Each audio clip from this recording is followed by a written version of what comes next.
જય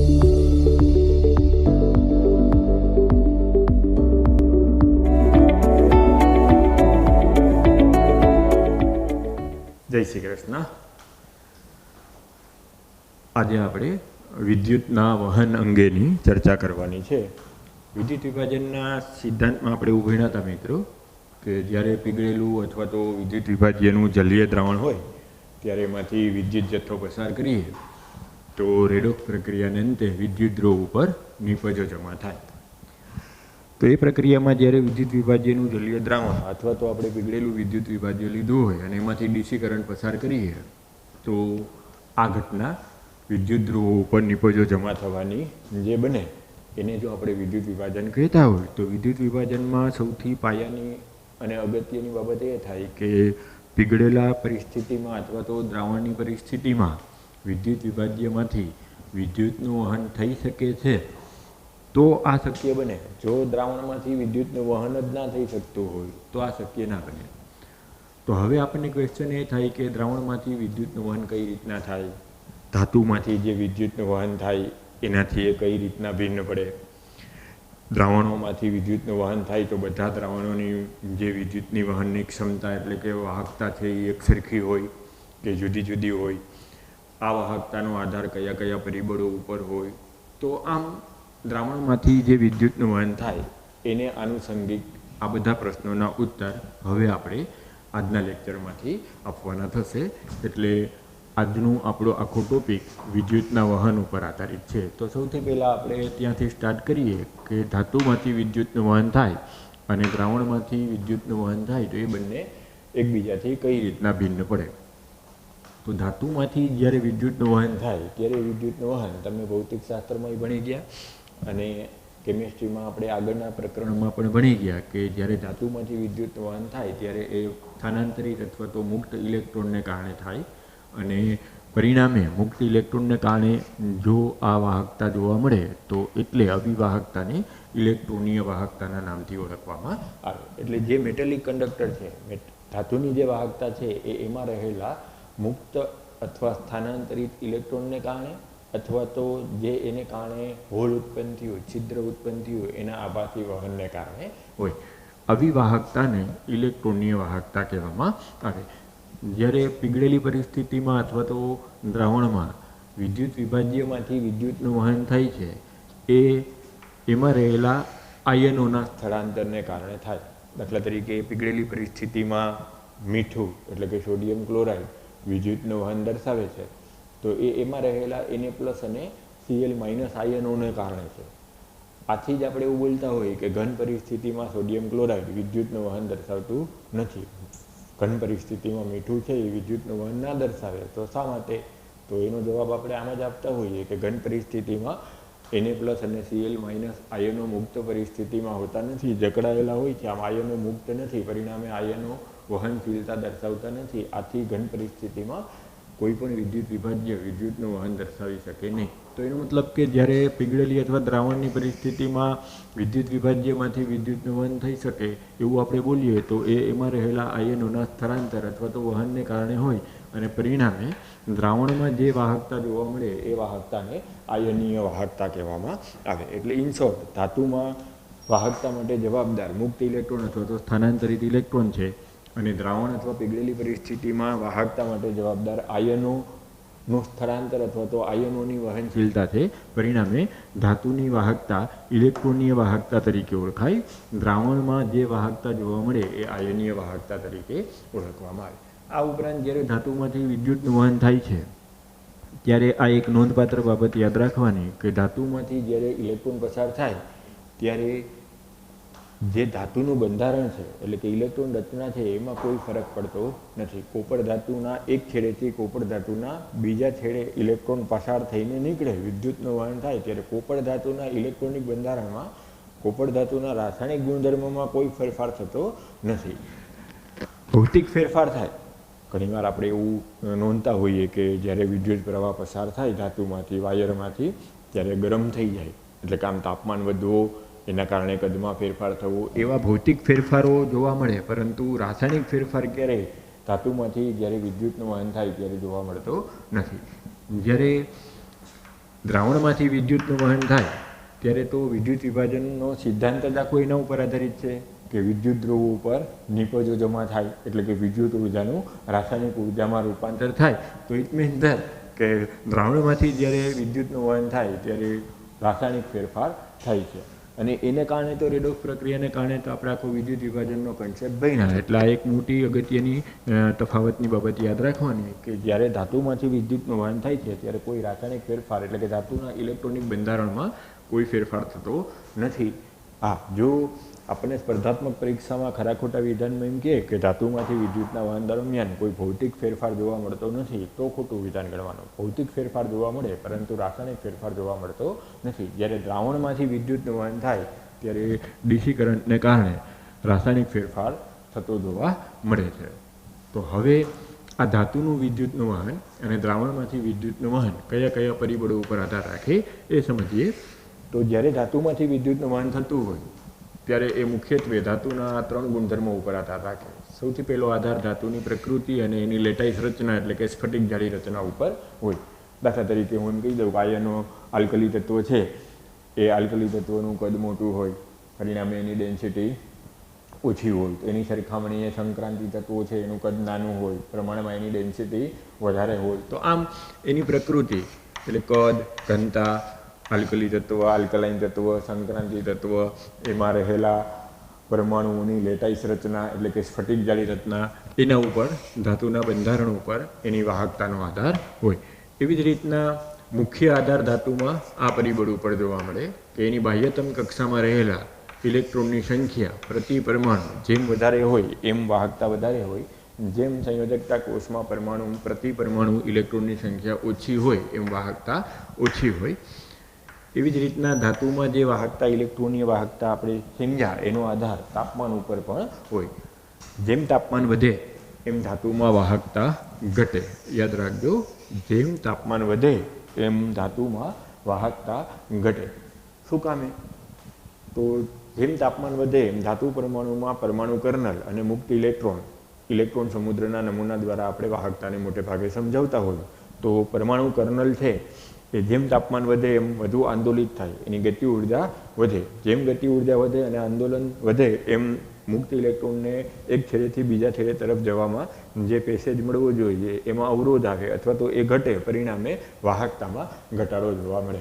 એટલે જો એમ પૂછે કે તાપમાન વધતા ધાતુમાં, તો એમ કહેવાનું કે તાપમાન વધતા ધાતુમાં વાહકતા ઘટે છે, કારણ કે પરમાણુ કર્નલોની ગતિ ઉર્જા આંદોલિક ગતિ વધવાથી મુક્ત ઇલેક્ટ્રોન એક છેડેથી બીજે છેડે જઈ શકવા માટે વધુ અવરોધ અનુભવે છે અને પરિણામે વાહકતામાં ઘટાડો થતો જોવા મળે. એટલે ધાતુના વાહકતાનો આધાર મુખ્યત્વે આ 3 પરિબળો ઉપર હોય. પહેલું પરિબળ ધાતુની પ્રકૃતિ અને ધાતુનું બંધારણ એટલે કે એની લેટાઈસ રચના અથવા સ્ફટિક જાળી રચના ઉપર આધાર રાખે. ત્યારબાદ ધાતુના સંયોજકતા કક્ષામાં ઇલેક્ટ્રોનની સંખ્યા પ્રતિ પરમાણુ કેટલી છે એના ઉપર આધાર રાખે અને તાપમાન ઉપર આધાર રાખે. તાપમાન વધતા ધાતુની વાહકતા ઘટે છે. આ મુદ્દો યાદ રાખો.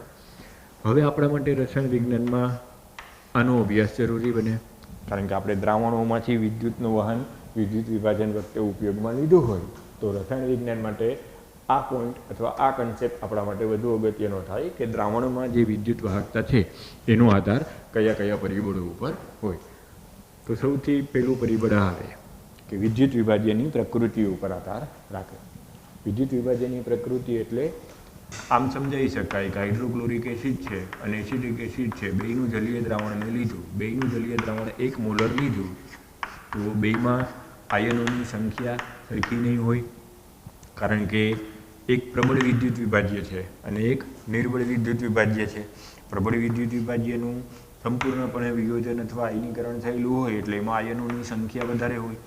એટલી જ સાંદ્રતા ધરાવતું એસિડિક એસિડનું જલીય દ્રાવણ લીધું હોય તો એ નિર્બળ એસિડ છે, પરિણામે એના વિયોજન અચળાંક ઓછો હોવાથી એનું આ જ સાંદ્રતાએ આયનીકરણ આના કરતાં ઓછું હોય, પરિણામે આયનોની સંખ્યા ઓછી છે, આમાં આયનોની સંખ્યા વધારે છે, પરિણામે આ વિદ્યુતનું વહન વધારે દર્શાવશે, આ વિદ્યુતનું વહન ઓછું દર્શાવશે. એટલે આમ જ્યારે દ્રાવણમાંથી વિદ્યુતનું વહન આપણે સમજવું હોય ત્યારે સૌથી પહેલું પરિબળ આ ધ્યાનમાં લેવું પડે કે આપેલું વિદ્યુત વિભાજ્ય પ્રબળ વિદ્યુત વિભાજ્ય છે કે નિર્બળ વિદ્યુત વિભાજ્ય છે. સામાન્ય રીતે આપણે એમ કહી શકીએ કે પ્રબળ વિદ્યુત વિભાજ્યની વાહકતા વધારે હોય એટલી જ સાંદ્રતા ધરાવતા નિર્બળ વિદ્યુત વિભાજ્યની વાહકતા ઓછી હોય. બીજો પરિબળ આયનોનું કદ અને સોલ્યુશન આવે. તો દાખલા તરીકે હું એમ કહી દઉં કે લિથિયમ +1 આયન અને સીઝિયમ +1 આયનની જલીય દ્રાવણમાં વાહકતાની સરખામણી કરો તો જેમ આયનનું કદ વધારે હોય એમ એનું સોલ્યુશન ઓછું થાય. એટલે જ્યારે સીઝિયમના ફરતે પાણીના અણુ, ધારો કે જલીય દ્રાવણ છે તો આપણે પાણીને આધારે જલિયોજન સમજીએ તો સીઝિયમનું કદ મોટું હોવાથી જલિયોજન ઓછું થશે. લિથિયમનું કદ નાનું હોવાથી જલિયોજન વધારે થશે. પરિણામે જલીય દ્રાવણમાં જે લિથિયમનો હાઇડ્રેટેડ આયન છે એનું કદ વધી જાય. સીઝિયમનું હાઇડ્રેટેડ આયનનું કદ એની સરખામણીએ ઓછું થાય. પરિણામે આની વહનશીલતા વધારે થાય, આની વહનશીલતા ઓછી થાય. પરિણામે એમ કહેવાય કે જલીય દ્રાવણમાં લિથિયમ આયનના કરતાં સીઝિયમ આયનની વાહકતા વધારે જોવા મળે. એટલે ઇન શોર્ટ કે જેમ આયનનું કદ નાનું એમ સોલ્યુશન વધુ, જેમ સોલ્યુશન વધુ એમ સોલ્વેટેડ આયનનું કદ વધુ, જેમ આયનનું કદ મોટું એમ સોલ્યુશન ઓછું, સોલ્યુશન ઓછું એમ સોલ્વેટેડ આયનનું કદ નાનું, જેમ કદ નાનું એમ વાહકતા વધારે, જેમ કદ મોટું એમ વાહકતા ઓછી. માટે જલીય દ્રાવણમાં લિથિયમ આયનથી સીઝિયમ આયન તરફ જતા વાહકતામાં વધારો થતો જોવા મળે. આનાથી વિપરીત જો મને નિરપેક્ષ રીતના વાયુરૂપ અવસ્થામાં પૂછે તો જવાબ ઊંધો આવે. એટલે જો મને એમ કે લિથિયમનું બાષ્પ અવસ્થામાં આયન છે અને સીઝિયમનું બાષ્પ અવસ્થામાં આયન છે તો વાહકતા લિથિયમની વધી જાય, કારણ કે તો એનું કદ નાનું છે.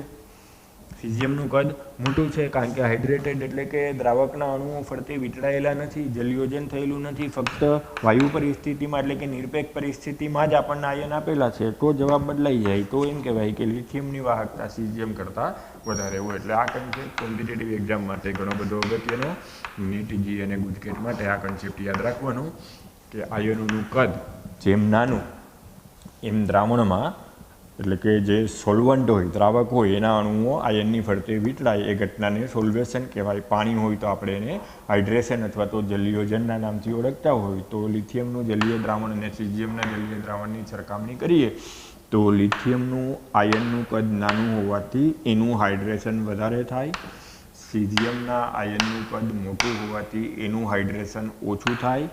પરિણામે સોલ્વેટેડ લિથિયમ એટલે કે હાઇડ્રેટેડ લિથિયમનું કદ મોટું થાય, સીઝિયમના હાઇડ્રેટેડ આયનનું કદ નાનું થાય. પરિણામે એની વાહકતા જલીય દ્રાવણમાં વધારે હોય, લિથિયમની ઓછી હોય. એટલે આ મુદ્દો સ્પર્ધાત્મક પરીક્ષા માટે એક વખત વ્યવસ્થિત રીતના સમજી અને સોલ્વ કરવું. આ ઘણીવાર પૂછાયેલો પ્રશ્ન છે. ઉતાવળમાં લિથિયમનું કદ નાનું એવું કરીને વાહકતા વધારે નહીં કહેવાની.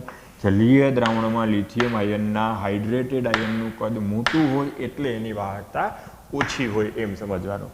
આ જ પ્રશ્ન આપણને જો નિરપેક્ષ રીતના પૂછે તો લિથિયમનું કદ નાનું અને સીઝિયમનું કદ મોટું હોવાથી તો એમ કહેવાય કે લિથિયમની વાહકતા વધારે હોય, સીઝિયમની વાહકતા ઓછી હોય.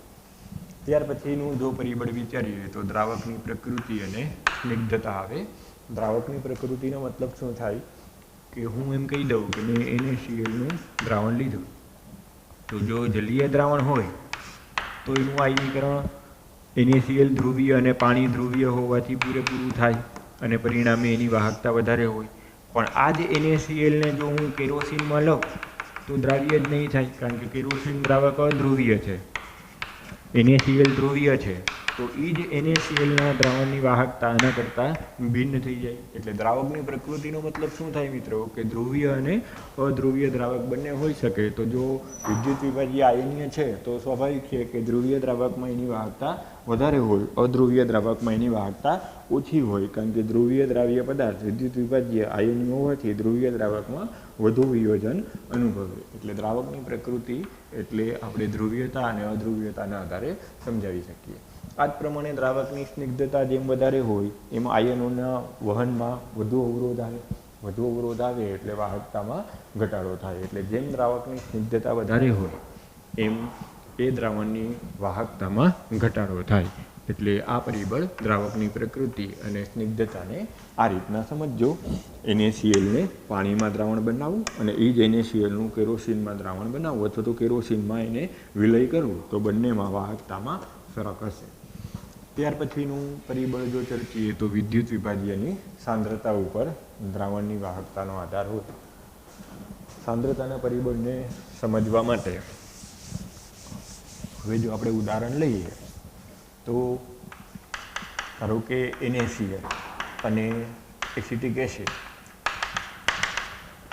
NaCl સાંદ્ર દ્રાવણ છે, NaCl મંદ દ્રાવણ છે, બંને પ્રબળ વિદ્યુત વિભાજ્ય છે. તો સાંદ્ર દ્રાવણમાં Na+ અને Cl- આયનો નજીક હોવાથી વિરુદ્ધ વીજભારવાળા આયનો વચ્ચેનું આકર્ષણ અથવા તો આંતરક્રિયા વધારે થાય. આંતરક્રિયા વધારે થાય એટલે અવરોધ વધે, વહનશીલતા ઘટે. એટલે જનરલી એવું બને કે વિદ્યુત વિભાજ્યનું સાંદ્ર દ્રાવણ હોય તો એની વાહકતા ઓછી હોય. મંદ દ્રાવણમાં આયનો વચ્ચેનું અંતર વધારે હોય. આયનો વચ્ચેનું અંતર વધારે હોય એટલે જે આંતરક્રિયા વિરુદ્ધ વીજભારવાળા આયનો વચ્ચેના આકર્ષણની છે એ ઓછી થાય. પરિણામે પ્રબળ વિદ્યુત વિભાજ્યનું મેં સાંદ્ર દ્રાવણ લીધું અને મંદ દ્રાવણ લીધું તો સામાન્ય સંજોગોમાં સાંદ્ર દ્રાવણમાં વાહકતા ઓછી અને મંદ દ્રાવણમાં વાહકતા વધારે હોય. આ જ રીતના અહીંયા મેં એસિટિક એસિડ લખ્યું હતું. તો એસિટિક એસિડની જ્યારે હું સાંદ્ર દ્રાવણ અને મંદ દ્રાવણ લઉં ત્યારે શું ફેર થાય કે સાંદ્ર દ્રાવણમાં આયનો નજીક છે, ઉપરાંત સાંદ્ર દ્રાવણમાં પાણી ઓછું છે. જલીય દ્રાવણની જો આપણે ચર્ચા કરતા હોય તો દ્રાવક ઓછું છે એટલે વિયોજનની માત્રા ઓછી હોય. એટલે સાંદ્ર દ્રાવણમાં એક તો આયનો વચ્ચેનો આકર્ષણ એટલે કે અવરોધ વધારે છે એટલે વાહકતા ઓછી છે. ઉપરાંત વિયોજન પણ સાંદ્ર દ્રાવણમાં ઓછું છે એટલે વાહકતા ઓછી હોય. હવે આ જ એસિટિક એસિડના દ્રાવણને હું મંદ કરું પાણી ઉમેરીને, એટલે લસ એટેલિયરના સિદ્ધાંત પ્રમાણે પાણી ઉમેરવું એટલે સંતુલન પુરોગામી દિશામાં ખસે. એટલે સૌથી પહેલાં તો વિયોજનની માત્રા જ વધે એટલે આયનોની સંખ્યા જ વધે. એટલે જ્યારે નિર્બળ વિદ્યુત વિભાજ્યને મંદ કરું ત્યારે સંતુલન પુરોગામી દિશામાં ખસવાથી આયનોની સંખ્યા વધે. ઉપરાંત મંદ કરવાથી હવે આયનો વચ્ચેનું અંતર વધવાથી જે આંતરક્રિયા થાય વિરુદ્ધ વીજભારવાળા આયનો વચ્ચે CH3CO- અને H+ની જે પાડોશી અણુ સાથેની આંતરક્રિયા થાય એ અંતર વધવા સાથે ઘટે એટલે અવરોધ ઘટે, પરિણામે વાહકતા વધે. એટલે આમ સામાન્ય સંજોગોમાં આપણે પ્રબળ વિદ્યુત વિભાજ્યને અથવા નિર્બળ વિદ્યુત વિભાજ્ય બંનેને આધાર તરીકે લઈ અને જો કોમન વિધાન બોલવું હોય તો આમ કહેવાય કે સાંદ્ર દ્રાવણની વાહકતા પ્રમાણમાં ઓછી અને મંદ દ્રાવણની વાહકતા પ્રમાણમાં વધુ જોવા મળે. એટલે આમ વિદ્યુત વિભાજ્યની વાહકતાને અસર કરતું ઇમ્પોર્ટન્ટ ફેક્ટર વિદ્યુત વિભાજ્યની સાંદ્રતા ગણાય, જેનો આપણે આગળના પ્રકરણમાં વધુ ડીપમાં અભ્યાસ કરશું. પણ અત્યારે આપણે જો ત્યાર પછીનું પરિબળ તાપમાન વિચારીએ તો તાપમાનનું પરિબળ ધાતુ કરતાં ભિન્ન થશે. એટલે આ પરિબળ ધાતુ સાથે સરખામણી કરી અને વ્યવસ્થિત રીતના એકવાર સમજજો કે ધાતુમાં આપણે એવું ભણ્યા હતા કે તાપમાન વધતા વાહકતા ઘટે છે, જ્યારે એનાથી વિપરીત વિદ્યુત વિભાજ્યના દ્રાવણમાં તાપમાન વધારો તો વાહકતામાં વધારો થાય છે. શા માટે? તો વિદ્યુત વિભાજ્યના વિયોજનની પ્રક્રિયા મોટે ભાગે ઉષ્મા શોષક હોય. એટલે જેમ તાપમાન વધે તેમ લસ એટેલિયરના સિદ્ધાંત પ્રમાણે પ્રક્રિયા પુરોગામી દિશામાં આગળ વધે. પુરોગામી દિશામાં આગળ વધે એટલે વિયોજન વધે, પરિણામે આયનોની સંખ્યા વધે. એક પરિબળ એ થાય. બીજું પરિબળ એ થાય કે તાપમાન વધે એમ આયનોની ગતિ ઉર્જા વધે. ગતિ ઉર્જા વધે એટલે જે આયનો વચ્ચેની આંતરક્રિયા વિરુદ્ધ વીજભારવાળા પ્રત્યેના આકર્ષણની છે એમાં ગતિ ઉર્જાનો વધારો થવાથી ઘટાડો થાય. એટલે બીજા શબ્દોમાં અવરોધ ઘટે અને પરિણામે વાહકતા વધે. એટલે દ્રાવણમાં તાપમાન વધતા વાહકતા ધાતુથી વિપરીત. ધાતુમાં આપણે એમ બોલતા હોય કે તાપમાન વધતા વાહકતા ઘટે, તો દ્રાવણમાં એમ બોલવાનું તાપમાન વધતા વાહકતા વધે છે. જો વિધાન અને કારણવાળા પ્રશ્નમાં જો પૂછે મિત્રો તો જવાબ બે રીતના આપી શકાય. પેલું મુખ્ય પરિબળ આ કે તાપમાન વધે તો જે વિદ્યુત વિભાજ્યનું વિયોજન થાય એ પ્રક્રિયા ઉષ્મા શોષક હોય મોટે ભાગે.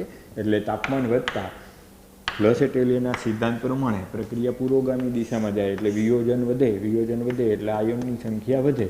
ઉપરાંત તાપમાન વધતા આયનોની ગતિશીલતા વધે એટલે જે આંતરક્રિયા થાય છે A+ની B- સાથે, A+ની B- સાથે, અને પરિણામે આકર્ષણ છે એ ઓછું થાય એટલે વહનશીલતામાં વધારો થાય એટલે આપણે એમ બોલીએ કે દ્રાવણમાં તાપમાન વધતા વાહકતા વધે છે. તો આમ ધાતુમાં વાહકતાનો મુખ્ય આધાર આ 3 પરિબળો ઉપર અને દ્રાવણમાં વાહકતાનો આધાર મુખ્યત્વે આ 5 પરિબળોના આધારે સમજાવવામાં આવે, જેમાંથી વિદ્યુત વિભાજ્યની પ્રકૃતિ, વિદ્યુત વિભાજ્યની સાંદ્રતા, આ 2 પરિબળ દ્રાવણ માટે મુખ્ય કહેવાય.